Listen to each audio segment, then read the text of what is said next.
Welcome to Fat Pod. Today's episode, we're going to be talking about the Ant-Man movie just for Stephen. But guess what? The fat fuck ain't here. So I don't know what we're going to do. Daddy! Hello.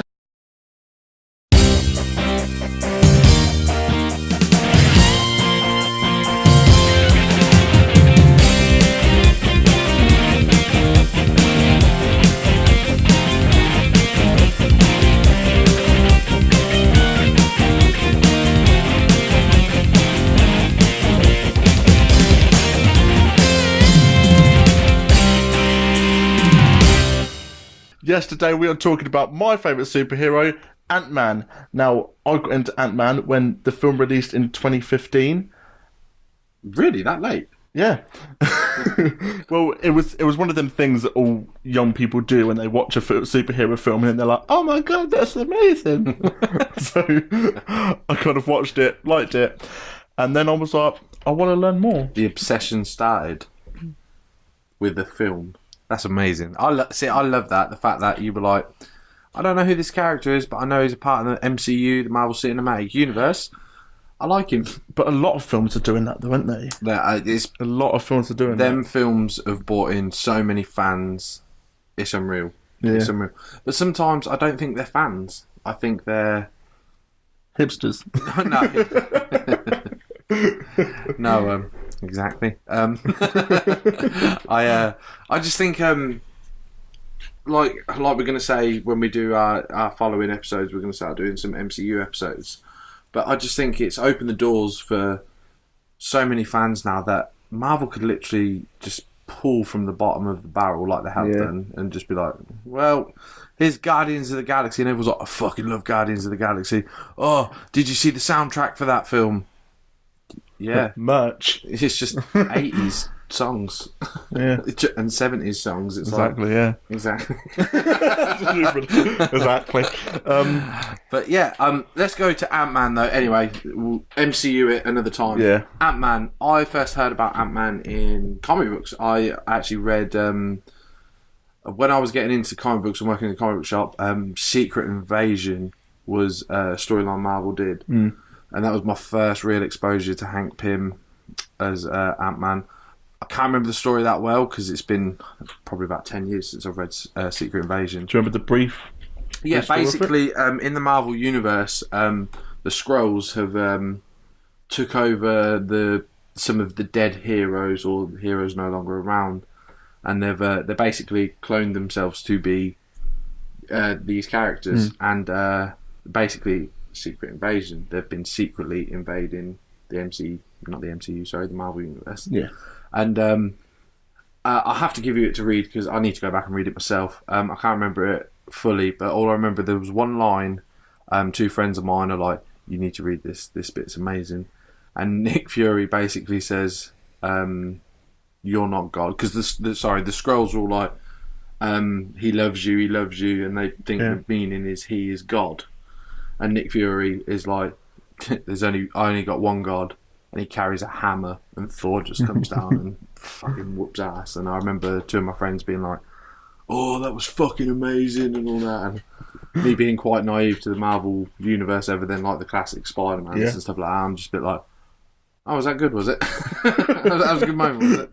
But that was basically my introduction because I believe he was a Skrull in it, or the Wasp, Janet Van Dyne, was a Skrull. I can't remember it fully. We're gonna have to reread that. And maybe we could use something like that as one of our Book of the Month episodes that we're going to do in the future and stuff.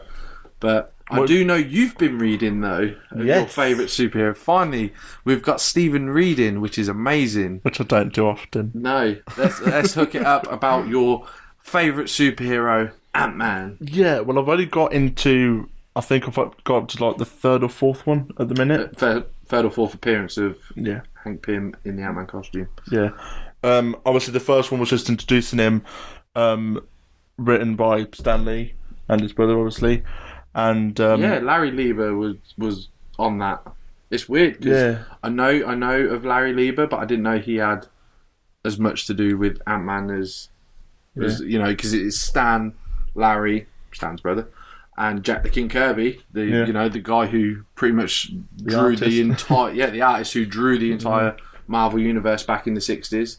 Yeah, it's really weird looking at comics though from that kind of, because it came out in 1962, and like looking at them kind of comics to now, it's really weird. Because I messaged you, didn't I, saying like, why the hell is it so like snappy with everything? Like this happened, then this happened, but it's just because of the printing and because it wasn't his own issue. They probably had like 10, 11 pages to tell a story. Yeah, and what they would do with stuff like Tales to Astonish, from what I've read and what I remember, is they would do 10, 11 pages in a 30 to 35 page book, and they would see what characters stuck. Because you got to remember, back in the day, there was no internet, there was no fast track for anything. They wouldn't get sales. I believe it was 9 months. They'd find out what sold. Again, just to go off topic, Spider-Man's first appearance was in Amazing Fantasy 15. Not his own book. It was just Amazing Fantasy. And again, he was another 10-page story done by Stan Lee and Steve Ditko. And they wouldn't see the sales for that. And then Stan Lee's bosses, from what he says, I mean, you can find these anywhere. Stan Lee talks about all of this. And he turns around and says, that character went down really well. Let's do more with Spider-Man. Let's do more with Ant-Man and stuff.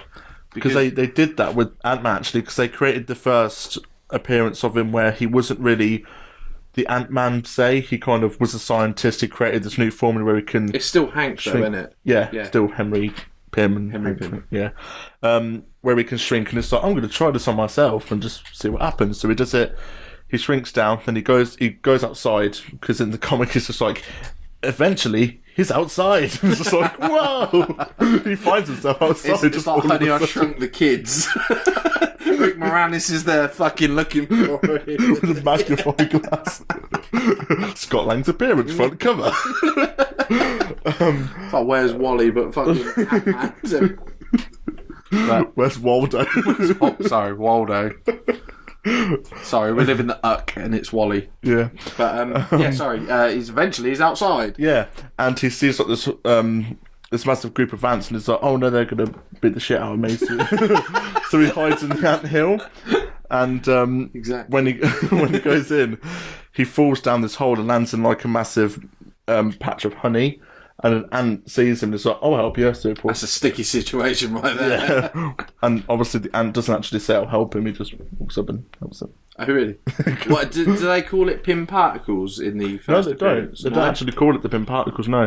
They just call it the formula. Oh, the formula. Yeah, they just call it Hank's formula. So, what his first appearance, what happens? Does he get out of this? Does he become normal size again? Because I'm ignorant and have not read it. I should have really, but yeah, this ant when Hank Pym's stuck in the honey, the ant pulls him out, and there's some more ants, and he's like, oh no, they're going to beat the shit out of me. And he sees a match, like just this old match in this ant hill, so he throws a rock at it that catches fire. So that distracts the ants, and then he climbs out. Is this while he's still small? Yeah. So is that match like fucking? Yeah, it's a yeah. Yeah, that's a hell of a fucking fire for a little dude to be stuck. Yeah, and he throws a rock at it. He does. He picks up. What? I'm sorry. I can't even say it because everyone's like, "Oh, Batman."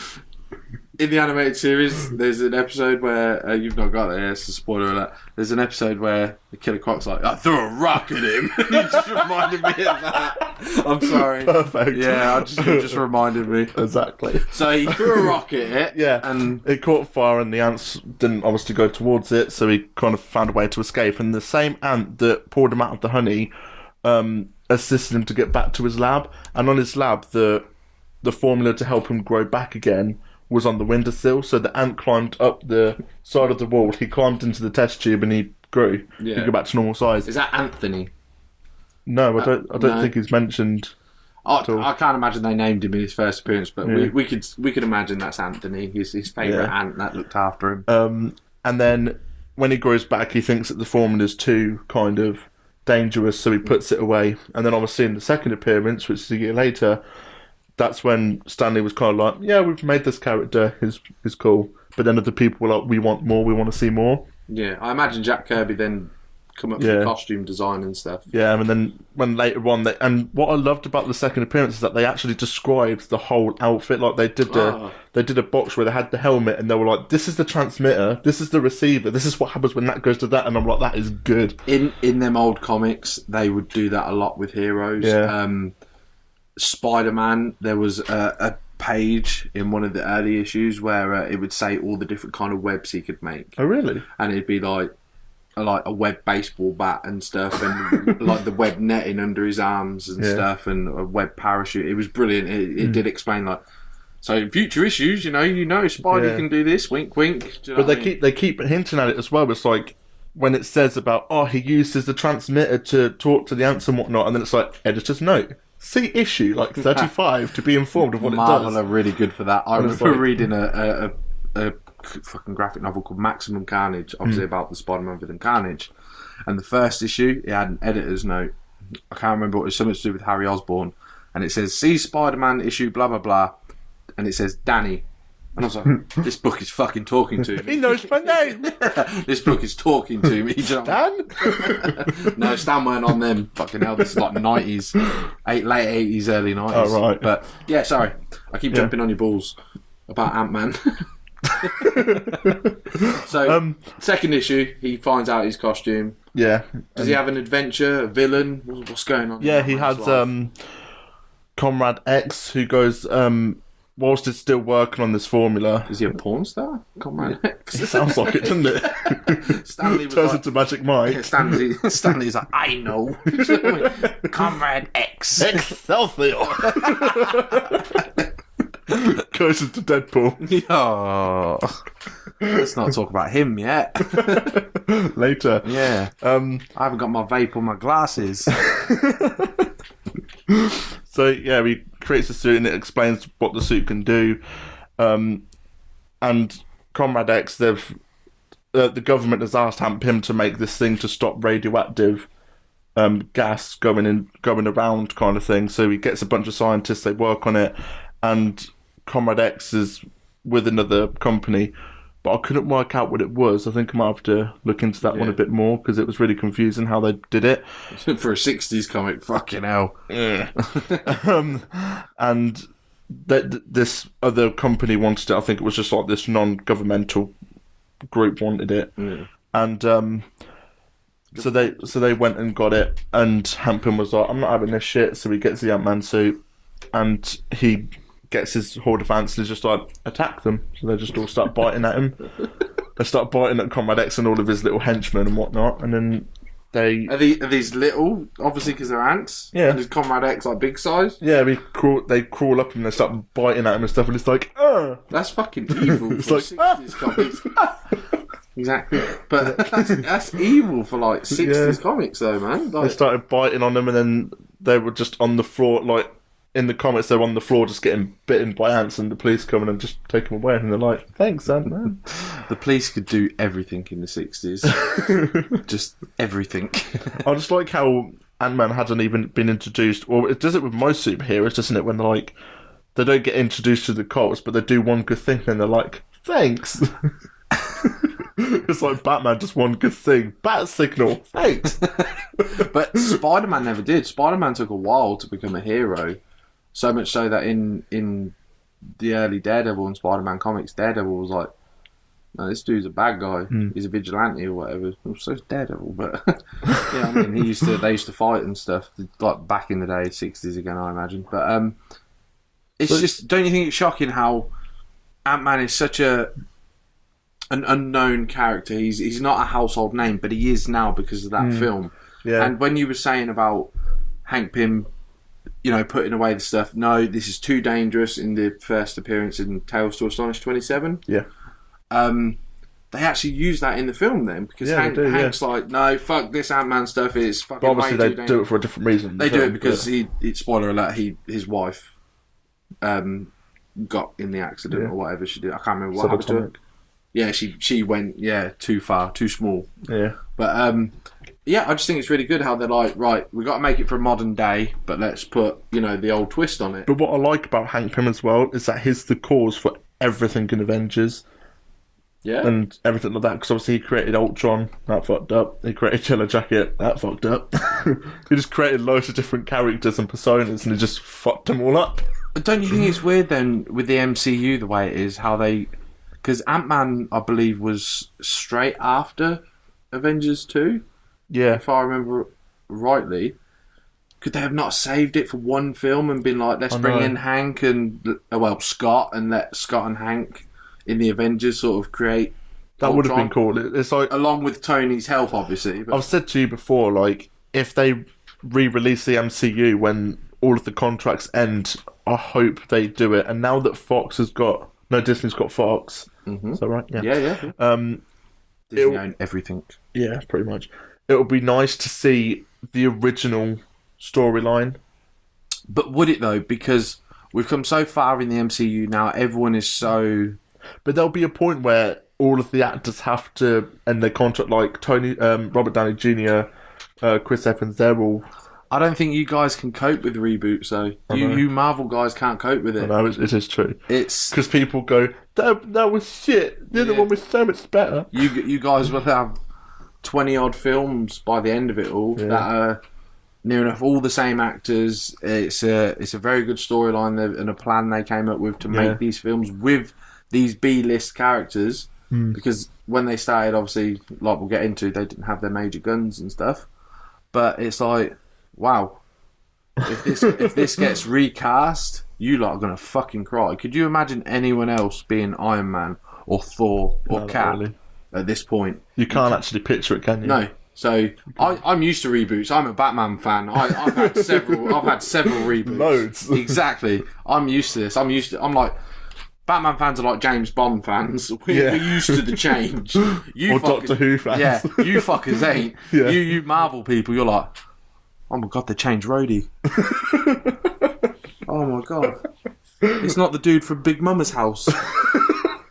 It's fucking Don Cheadle. He was in Fresh Prince. You lot ain't going to cope with the change. No, we won't. And if they They do, Ant-Man as a film is a great film. It's a heist movie. It's a heist movie, right? I will be skinny. It's a heist movie. Really fun, right? Got that joke. Heist movie, carry on. It's a heist movie. Fucking chucklehead. And I really enjoyed the film. The first time I watched it, I didn't really enjoy it. But obviously, as you know, my second viewing of it, which was earlier, was technically not this year because we're in 18 now, but last year, November time, I watched it, dug it, and I loved after that film. After you rewatched it, you turn around to me and you were just like, I just love how it was a heist movie. And then when he turns around and he says, it was never just a heist, you were like, I knew it. Said that. But it's a really fun film. The fact that they acknowledged that Hank was doing these jobs and that, which is cool because they can link it in. I even believe they name dropped Tony Stark's dad again. Yeah, and then name dropped the first comic as well. Tells us, of course they did. They try and do that. Yeah. I mean, a cafe in Thor's called Journey into Mystery, and that was, I believe, his first appearance in comics. Oh, really? Yeah, there's a cafe in the background, or a shop or something in the background. I've watched them in ages, I can't remember that. Yeah, but I just think it's really clever how Hank Pym, they showed a bit of him in the past and that. He's an old man now. Yeah. And now, boom, boom, boom, we're going to go Scott Lang, Paul Rudd, funny actor, suits the job. And I think they've done really well with it. I think to reboot it, I can't ever see us getting another version of Ant-Man where they're like, let's forget the MCU and let's do, start again. Now we've got everything. I can't imagine it. You guys are I think MCU... People will kick off, definitely. Should just move forward until the superhero films die. Because eventually, just like everything, these are trends. In my personal opinion, I think this is a trend. And I think it's going to die. I really do. I think at some point the superhero MCUs are just going to go and be done. And then we'll be lucky to... We'll still get your big guns. Somebody will make an X-Men film. Somebody will make a Spider-Man film. Yeah. And stuff like that. Another reboot. Yeah. Another Uncle Ben dead. Yeah. Toby. But Ant-Man is very enjoyable. Yeah. Now, he's a household name now, even so much so that is it this year you've got number 2 coming out, or is that next year? This year, coming. This year? In July. July? June, July time, yeah. We've not even had a trailer yet. I know. I reckon we'll get it with Black Panther. They've done it with a... Oh, that'll be cool. I think they've done it with a teaser trailer where they've got the Hulk and Ant-Man steals the Hulk's kind of coat. I saw People that. say that's a teaser. I think that's just a product placement advert. Because the Ant-Man suit is the original from the first film. It's not the new suit. I watched that. I think it was a Super Bowl ad for obviously the American football game. Because if you look on YouTube, people call it the Ant-Man and the Wasp teaser trailer. Yeah, I dug it. I watched that and I was pissing myself. Yeah. I thought it was really good. I don't want him to recast him. I think Paul Rudd's great. Obviously, in Civil War, his second appearance, he's fantastic. You loved that. Yeah, when he's like, "Here's your shield, Captain America." He's such a fan. It's brilliant. I know you too. Throw this at this.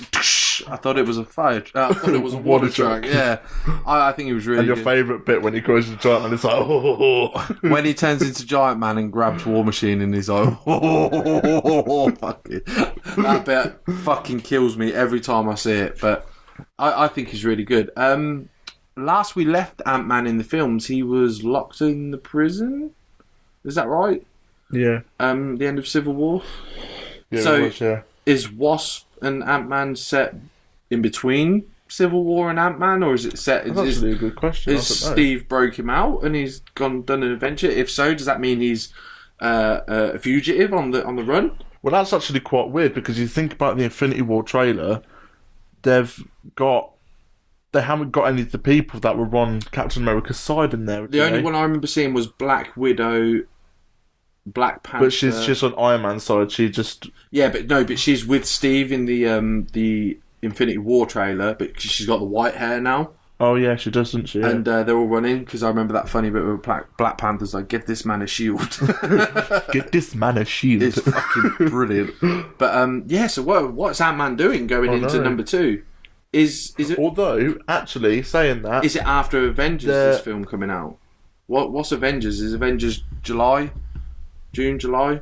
I don't know, I can't remember. Oh, no. We're going to have to do some research on that and see where Ant-Man is. Yeah, although they have done a thing where they did a charity thing for like a Hurricane Harvey or something like that. Yeah. And the woman that plays Gamora was there, and this is like, hi, we're on the set of Infinity War, and Paul Rudd was stood next to her in the outfit. So he's So gonna unless be he in it. unless he is in the film, He's got to be. Apparently, I heard it's the biggest set of heroes on screen. unless ever. it's in part 2. Yeah, I think it. No, sorry, they said it's the biggest batch of Marvel characters ever.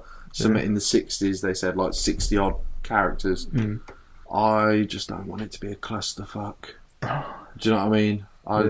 We know all these characters now, so they don't need origins or arcs or anything like that. I just don't want it to be a cluster of quick shot of there's Spidey whipping and there's there's Ant-Man shrinking, grabbing one of the stones off the fucking gauntlet. But yeah, do you know what I mean? I don't want it to be. I don't want it to be a clusterfuck like that. Yeah. But yeah, we're going to take a quick short break and we're going to talk a bit more about Ant-Man and the future of Ant-Man. So we'll see you in a second. Hi guys, and welcome back to a part 2 of our little Ant-Man chat here. While we took a little break, we just had a quick look on the Tinterweb, and we saw that Avengers is coming out the 25th of April, and Ant-Man and Wasp is... It's 6th of July. So the events of Avengers is not really going to affect Scott Lang that much, because he's in his next film. So unless something happens in Infinity War that gets all of them out of prison... It must do if he's out and about. Although, because, like I said before, his scene in the charity thing that they did, unless he's able to get the suit and he shrinks, goes to some sort of... Well, it's funny you say that, because obviously we talk about the costumes, we've seen images, and you said the costume's different. Obviously they do different costumes and stuff because it's easier to sell toys and everything like that, merchandise-wise. And it's also to differentiate between the films. Maybe because he was locked up while he was in the new suit, maybe he can't get a hold of that anymore because it's locked up in storage somewhere. Yeah. So he has to go back and wear that old suit. But obviously, Avengers Infinity War, everyone's saying, oh, it's going to be big. Some of the big guns are probably going to die and not come out of it. Yeah. Contracts are ending, blah, blah, blah. But they're the people who follow comics. That's saying that. 'cause people Yeah, saying maybe. that Captain Iron- But it does look like it's going to be quite a dark Marvel film for them. Obviously, it's still probably going to have a light-hearted humour and stuff, but we do know that Scott Lang's going to make it out of there safe, so that's a plus for him. But also, we've got Black Panther coming out before that, and Steve Rogers retreated to Wakanda. Maybe he broke them all out and took them all there, so maybe we find out that Scott's all right there, because at the end of Civil War, spoiler alert, obviously Cap returns, and obviously Falcon and Cap give that look to each other like they keep Bucky in there. We're gonna fuck, yeah, because he fixes Bucky's arm and everything. Yeah, when they put him back in the coma, don't they? Yeah. So I'm thinking maybe we might find out there. It's unlikely because obviously that's a lot of cast and stuff for one film. Yeah, we'll just have to wait and see about that, won't we? They might do a name drop and be like, look, I got Scott and fucking Sam and everyone out of that place. Do you know what I mean? So they might just make it simple like that with a name drop. But what do we know about Ant-Man and Wasp coming into it? I know that it's going to be what I really didn't want it to be about, briefly. As a fan. As a fan. I didn't want them to go about the whole mother thing. Janet. How do we get her out when Scott managed to do it? But that's probably why, though. There is unanswered questions at what any sequel should do. But they explained it all, and it's just like, I don't know how it got out, and he says that I can't remember, have no memory of it whatsoever, so they could just leave it as, he's got no memory, it was just a coinky-dink that it happened to him. He got out. Yeah, they could, but they could also be like, but you got to remember, if Hank knows he's got out there, he's obviously going to want his wife back, so he's going to... I know Goliath's going to be in it. As the villain? No, as one of the good guys, I think. Oh, really? Yeah, because another persona of Goliath, identity of Goliath is Bill Porter, and in the thing, Dr. Bill Porter is going to be there. But is he going to be Goliath, though? Do we know he's going to be Goliath? I don't know if he's going to actually be in it, but he's casted in the film, so I don't know if they're going to throw him in, or if it was just, we're going to throw a comic thing in there. Or after credit scene jobby, Yeah, but that would be cool to see. Is there a villain? I don't know. For the film? I don't know what the villain is yet. No? No. Hopefully it's fucking Comrade X, and he shrinks him, and then he flicks a fucking rock at a match and just burns his ass to the ground. Then all the ants come and eat him, and there you go, number 2 done for you. That's Magic Mike, Marvel style. Exactly. You put exactly count on it. But are you looking forward to it though? Is it? I am. It's like we said before. It's because of the suit changes. I have had doubts about it. Really? Not about the film in general, but oh no, his suit looks different. It's going to be shit. I'm not going to watch the film. I'm going to buy another hot toy. That was so funny. And pops. Yeah, right. You can't wait. You can be like, I got a wasp pop and a hot toy. That's what I am excited for. New hot toys, new pops. Yeah. New merch. But you ain't going to see them till 2019, the hot toys, so you're alright about them. But Good. I just think the Marvel are doing a good job with pushing forward. I did spit, I'm sorry. Or was it a bogey? We can never know. But they do a good job of pushing forward. Yeah. Like, I mean, if you look how far we've come since the very first film, it's fucking ridiculous. And I just hope that doing an Ant-Man and a Wasp film is going to push their characters forward, but not only that, but push Avengers forward. You know, because you got to remember, by the time July rolls around, we've already seen Black Panther, we've already seen Avengers. Where is everyone going to be at the end of that? That's the big question. Where is everyone going to be at the end of Avengers? I have a stupid question. Fucking hell. Every question is a stupid question. Especially when it's from me. Mm-hmm. You know how in Batman, Joker and Harley Quinn are the DC couple? That's the DC couple. Yeah. Not Lois and Clark, but yeah. Well, yeah, but people refer to that because of how many fucking reboot Suicide Squad. Everyone's like, oh my god, Joker and Harley Quinn. But worst. Do you think that Scott and Hope are going to be the Marvels couple? Ooh, because they kiss at the end of the film, don't they? But we've got Tony and Pepper, but they're very on and off, aren't they? Like, throughout. And they're very brief, aren't they? You can't ever guess in the films if they're together or not. They're like, oh, we couldn't get Gwyneth for this one, so we're off. Do you know what I mean? But the amount of reboots Spider-Man's got, who knows who is shagging at the minute. Oh, God. It's ridiculous. Poor Spidey. I reckon that there'll be the Marvels. Oh my God! For Halloween, I want to dress up as Ant-Man and the Wasp. I think what would be good is if in Avengers, if Ant-Man, Scott Lang is a part of the team fighting Thanos, then obviously they've got to have some sort of scene with Hope where she's like, "You can't fucking fight a guy from another world. What what are you thinking?" And maybe she puts on the Wasp costume for the first time, and you never know, she might she might get in there and help out. But then it can be really funny. I mean, the Marvel couple, the most famous couple, is probably always going to be Reed Richards and Sue Storm from the Fantastic Four. Yeah. They're probably always going to be Marvel's couple. Now that Fox has done the deal with Disney, we've got Fantastic. I shit you not, I bet you right now as we're speaking, they're thinking of reboots. Well, not only that, but they're like, right, we've got X-Men, we've got Fan 4, we've got to start.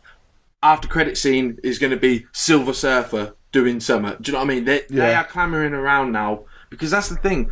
As much of a plan as Marvel's had for Phase 1 and Phase 2 and all that, but they've been getting more and more Marvel properties back to do the film, so they have been changing their plan, but it's not affected anything in the sense of the films are still being good. They're still pushing forward, like I've said. Yeah. And we're talking about couples, but I think they are clamouring around now, being like, "What the fuck can we do? What the fuck we need to do a film?" Because Hugh Jackman said that if he gets to do Infinity War, he would do it, and then he'll end his contract. Yeah. So hopefully in Infinity War Part 2, we will see Hugh Jackman as Wolverine. I can imagine they're going to recast it now, but it would be really cool to see Hugh Jackman for all the 18 years of work he did on X-Men to be like, "Here you go, man. Here's a Wolverine costume. Come and join the bunch." And we finally see him in the fucking mask. I want to see that yellow and blue. Yeah, in the original comic costume. That'd be brilliant. Well, not the original, because the original he got like fucking whiskers, and it's not the same mask as you know. But yeah, definitely a classic Wolverine costume. It'd be amazing to see him in it. But I'm looking forward to it, because the last Fantastic Four film, I'm not gonna lie to you guys, as a comic book fan, I've not watched it.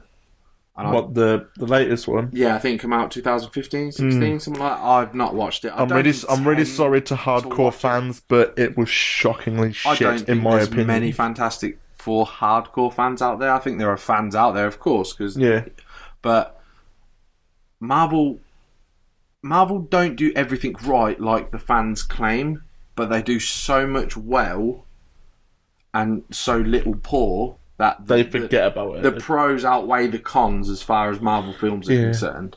And I just think now they've got a hold of them, their roster has just grown, because think how many fucking X-Men there are as well. I know. Fantastic Four, that's another 4 fucking people on it. Do you know what I mean? Now they can bring in Doctor Doom, Silver Surfer. Galactus is going to be the fucking bad guy in one of the Avengers films. Maybe number 4 now. Maybe they're like, right, we'll fucking kill Thanos. Because he was meant to fuck him. Because originally the game plan was... I've done it again. Originally the game plan was Avengers Infinity War Part 1. But there's no Part 1 attached to this at the minute now. So it's like maybe Avengers 4. Not the guy who throws the hammer, but 4.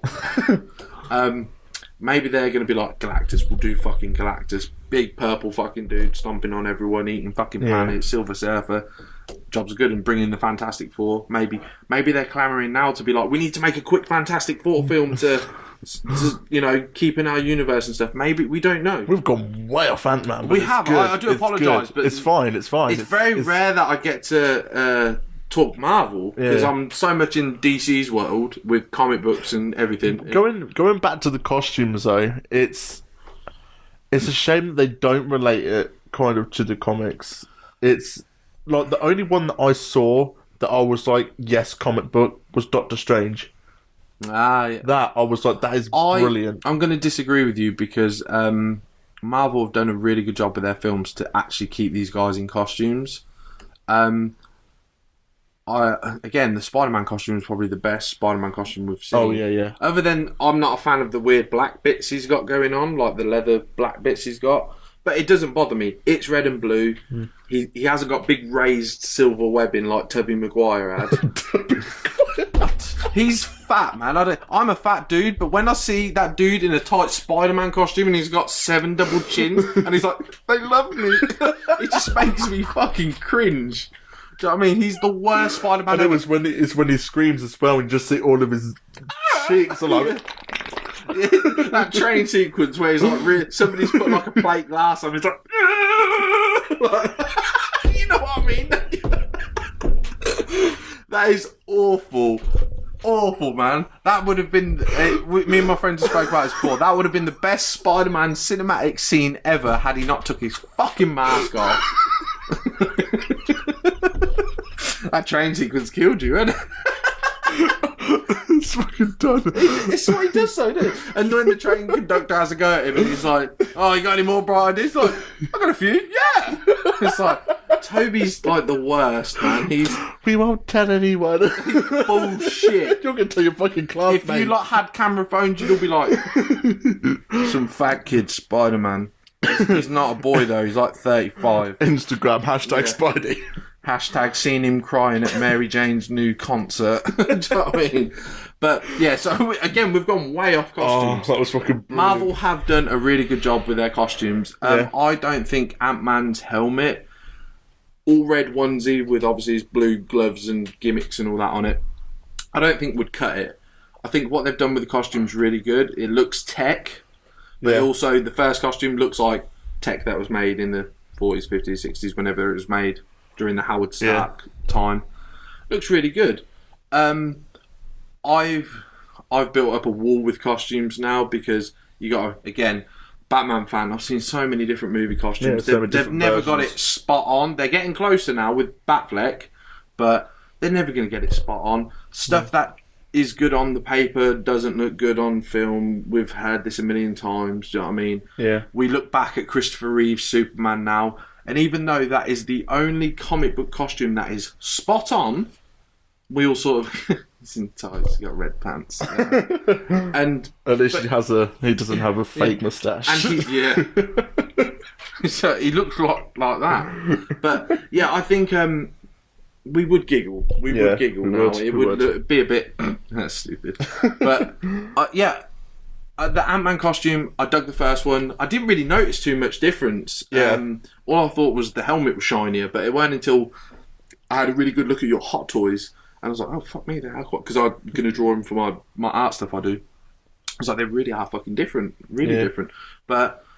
And you think they've took Civil War and the first Ant-Man and sort of smushed them together, amalgamated them into a new costume, which is fine. I knew they were going to do that. Do you know what I mean? Like the more that I keep looking at the image, you know they're going to do stuff like that. Because I keep thinking about it sometimes, like in my dreams.